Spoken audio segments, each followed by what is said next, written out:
Ang unang talata, mga kaibigan, sa Psalm chapter 99 ang sinabi, "Ang Panginoon ay naghahari. Manginig ang mga bayan, siya'y naupo sa mga kirubin. Makilos ang lupa. Ang Panginoon ay dakila sa Sion at siya'y mataas na higit sa lahat ng mga bayan. Purihin nila ang iyong dakila at kakilakilabot na pangalan. Siya'y banal. Ang lahat naman ng hari ay umiibig ng kahatulan. Ikaw ay nagtatag ng karampatan, ikaw ay nagsasagawa ng kahatulan at katuwiran sa Hakob. Ibunyi ninyo ang Panginoon nating Diyos at magsisamba kayo sa harap ng kanyang tungtungan, siya'y banal. Si Moises at si Aaron sa gitna ng kanyang mga saserdote at si Samuel sa kanila na nagsisitawag sa kanyang pangalan, sila ay nagsisitawag sa Panginoon at siya ay sumasagot sa kanila. Siya ay nagsasalita sa kanila sa haliging ulap, kanilang iniingatan ang kanyang mga patutuo at ang palatuntunan na ibinigay niya sa kanila. Sumagot ka sa kanila, O Panginoon naming Diyos. Ikaw ay Diyos na nagpatawad sa kanila, bagaman naghiganti ka sa kanilang mga gawa. Ibunyi ninyo ang Panginoon nating Diyos at magsisamba kayo sa kanyang banal na bundok, pagkat ang Panginoon nating Diyos ay banal. Holy Hill.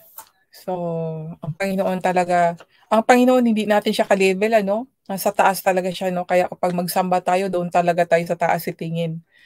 Exalt the Lord our God and worship at His holy hill, for the Lord our God is holy. So, hindi tayo kapantay ng Panginoon. So,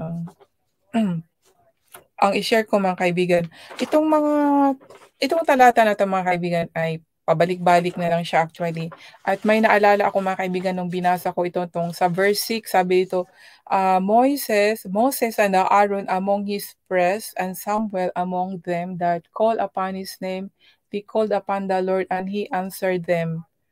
Dito sa verse 7, he spake unto them in the cloudy pillar. Yung naano ko to, mga kaibigan, kung naalala nyo, di ba, may question ako na tungkol kay Moises.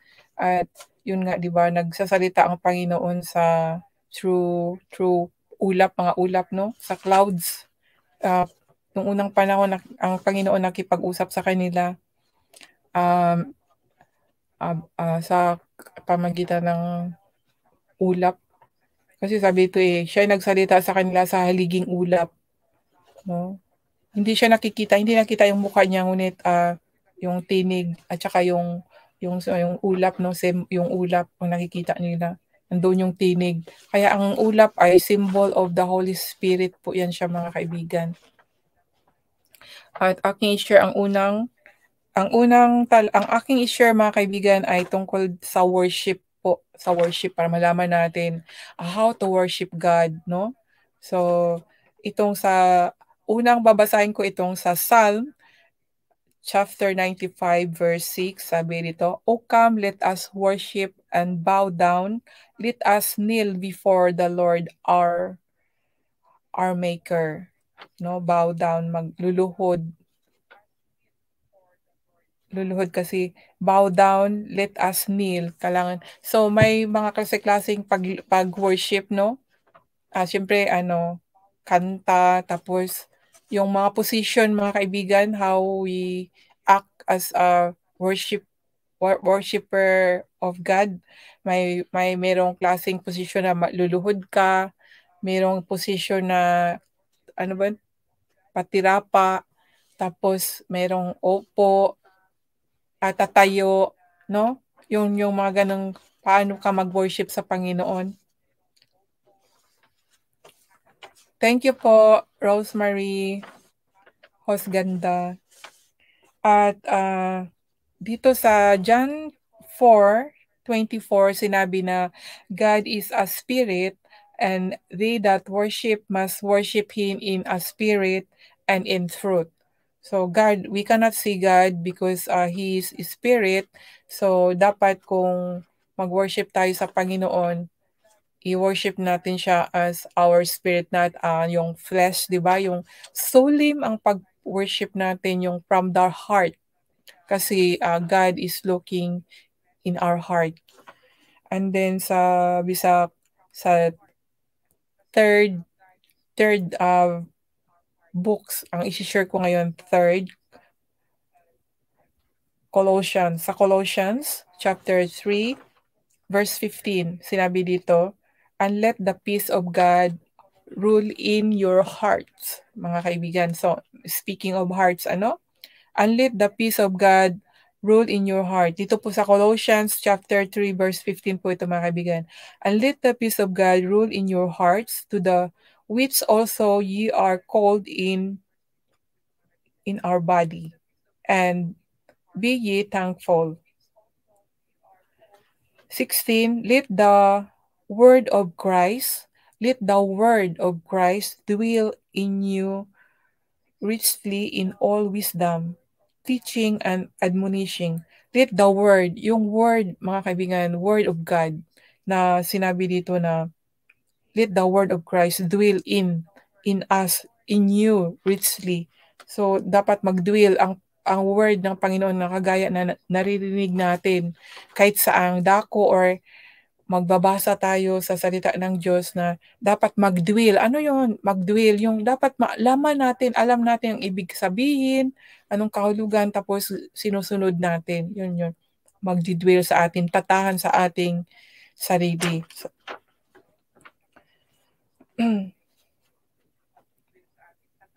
and admonishing one another in psalm and hymns and spiritual songs, mga kaibigan.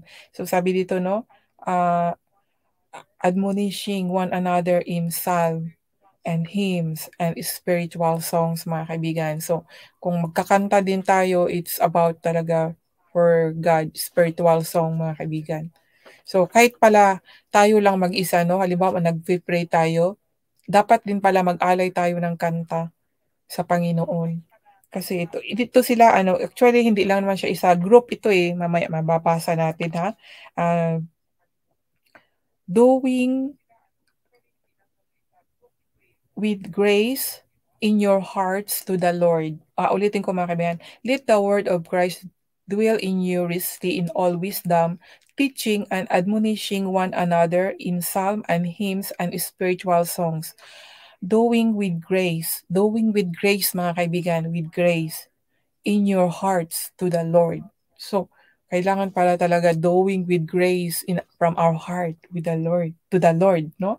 And whatsoever ye do in word or deed, do all in the name of the Lord Jesus, giving thanks to God and the Father by Him. So, yan, mga kaibigan. So kahit ano ang gagawin natin, mga kaibigan, in word, pag nagsalita tayo, in deed, yung gawa, dapat glorify para sa Panginoon, mga kaibigan. So we have to mag-reflect na tayo sa sarili natin kung ano yung mga gawa natin ay para ba sa Panginoon yun. So may mga bagay no na kailangan hindi lang puro worldly ang gagawin natin. Kailangan gagawa din tayo sa Panginoon. Kung meron tayong pagtitiwala, meron tayong ano ba 'yun?